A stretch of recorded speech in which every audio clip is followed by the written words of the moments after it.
பொள்ளாச்சியில் வந்து முதல் மாநாடு பிரம்மாண்டமாக அண்ணாமலை அவர்களால் ஒரு மாநாடு நடக்குது. இதை எப்படி பார்க்குறீங்க? இப்போ உங்கள் வயசுக்கு வந்துருக்கீங்க. எனக்கு வயசு 71 வயசு ஆகுதுங்க. இந்த மாதிரி ஒரு மாற்றம் வேணும். இந்த திராவிட கல்ச்சர் வந்து இந்த 50 வருஷமாக நம்மளை இப்படியே வச்சுட்டாங்க. இவர் அப்போ அந்த எண்மக்கள் யாத்திரை வரும்போது நானே வேறு கட்சியில் இருந்தால் இவரோட இதை பார்த்தா நான் இங்கே வந்தேன். இவர் பின்னால் தான் இருந்தோம். ஆனால் இவர் இருக்கிற கட்சியில் இவரை பயன்படுத்திக்க அவங்களுக்கு தெரியல. எல்லாமே இவர்களுக்குள்ளே நான் தான் பெருசு, நம்மளை எல்லாம் ஆஃப் பண்ணிடுவார் இருந்தாலும் சொல்லி போட்டு அவங்களே வந்து ஒரு இதை பண்ணி எல்லாம் அழுத்திட்டாங்க. இந்த மாதிரி ஒரு அமைப்பு அவர் கட்சி ஆரம்பிக்கும், இந்த மாதிரி ஒன்று ஆரம்பித்து அதை கட்சியாக கொண்டு போகும்போது இன்னும் வருங்காலம் இவர்கிட்ட இருக்கு. நம்ம சந்ததியே வந்து இவரை நம்பி தான் இருக்கணும். என்னங்க இவர் வந்த பிறகு என்ன மாதிரி மாற்றம் இருக்குன்னு நினைக்கிறீங்க? இவர் வந்த பின்னால் எல்லாமே மாற்றம் நினச்சோம். பெண்களுக்கு பாதுகாப்பாக இருக்கட்டும், போதையாக இருக்கட்டும். போதை இல்லைன்னா சுத்தமாக விற்பனை கூட இருக்காது. டாஸ்மாக்லேருந்து எந்த இதுவுமே இங்கே இருக்கிறதுக்கு வாய்ப்பே கிடையாது. சுத்தமாக இருக்கும், நல்லாயிருக்கும். இளைஞர்களுக்கெல்லாம் எல்லாமே வந்து வருங்காலங்கள் ரொம்ப சுபிட்சமாக நல்லாயிருக்கும். வரக்கூடிய இளைஞர்களுக்கு வேணுங்க. நான் எங்களுக்கெல்லாம் வயசாகி போச்சு விட்டுருங்க பாரு, இவங்களுக்கெல்லாம் ஒரு பாதுகாப்பு உணர்வு வேணும். இப்போ இவர் வந்ததுனால வந்து நாங்கள் தைரியமாக இருக்கலாம். என் பேரத்தைக்கோ என் பேரனுக்கோ அவங்க சந்ததிக்கோ வந்து இனிமேல் எந்த கஷ்டமும் இல்லை. வருங்காலம் வந்து அவர் இப்போ சிஎம்மாக வந்தாலும் சரி, அடுத்து வரக்கூடிய காலங்களில் அவர் பிரைம் மினிஸ்டர் கேண்டிடேட் அவருங்க. இவர் ஒன்று பெங்களூரில் தேஜஸ்வி சூர்யான்னு சொல்லி இருக்குது. அப்புறம் இந்த வைஷ்ணவி அஸ்வினி வைஷ்ணவ்னு ஒருத்தருக்காரு, அனுராக் தாகூர்னு இருக்காரு. இந்த மாதிரி இது அவர் பிரைம் மினிஸ்டர் கேண்டிடேட்டுங்க. இப்போவே அவர் அப்படி தான் இருக்கார். எதை கேளுங்க, அவர் வந்து பிஎஸ்சியில் படிச்சிருக்காரு. இன்ஜினியரிங் மெக்கானிக்கல் இன்ஜினியரிங் படித்தவர். அதில் வந்து லக்னோவில் வந்து ஐஐஎம்மில் படிச்சுட்டு வந்திருக்காரு. அதுவும் இல்லாமல் சிவில் சர்வீஸில் வந்துட்டு 10 வருஷம் கர்நாடகாவில் சர்வீஸ் பண்ணி சிங்கம்னு பேர் வாங்கி பெங்களூர் சவுத்தில் வந்து டிசியாக இருந்திருக்காரு. அப்போ பல விஷயங்கள் அவர் செஞ்சுருக்காரு.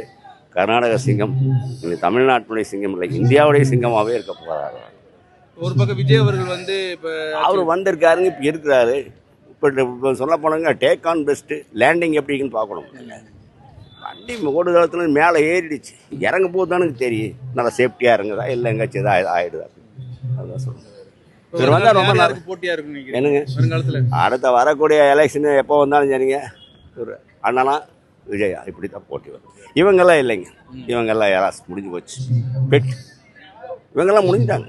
இனி இந்த கல்ச்சர் இடக்கூடாது. சிந்தித்து பாருங்கள், யோசனை பண்ணி எண்ணி பாருங்கள், அதை பாருங்கள், இதை பாருங்கள்னு இந்த மேடை பேச்சு வித்தகர்கள் இவங்க எல்லாருமே. இந்த திராவிடியன் பாலிடிக்ஸ் அப்படி தான்.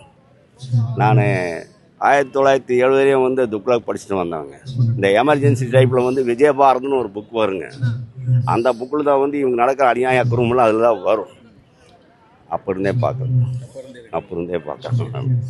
அவர் சொல்லப்போனால் அவர் வாஜ்பாய் ஜனசங்கம் இருந்த காலத்துலேருந்து ஜெயபிரகாஷ் நாராயணன் வந்து இந்த மாதிரி வந்து ஜனதா கட்சின்னு ஆரம்பிக்கும் போது அப்போ இருந்து பார்க்கும்போதுங்க, அவர் தான் வந்து அன்னைக்கு இவர் நம்ம அந்த ரத யாத்திரை நடத்துகிறார் பார்த்தீங்களா, அவர் பேர் கூட மனசுக்குள்ளுக்கு இல்லைங்க. ரத யாத்திரையில் வந்துங்க அத்வானியுடைய கார் டிரைவராக வந்தவர் தானுங்க நம்ம மோடிஜி. வரக்கூடிய காலகட்டங்கள் அவரும் வருவாருங்க. மோடி பின்னால் யார் வரணும் அப்படின்னா நான் வந்து யோகி ஆதித்யநாத் வரணும்னு தான் விரும்புகிறாங்க.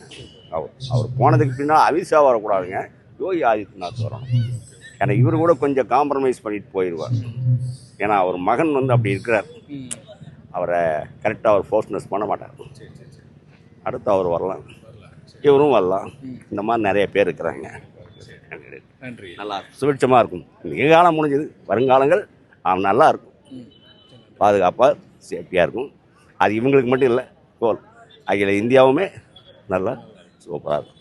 ஆனால் அகன்ற பாரம் உருவாகும், காலம் பதில் சொல்லும். சரி.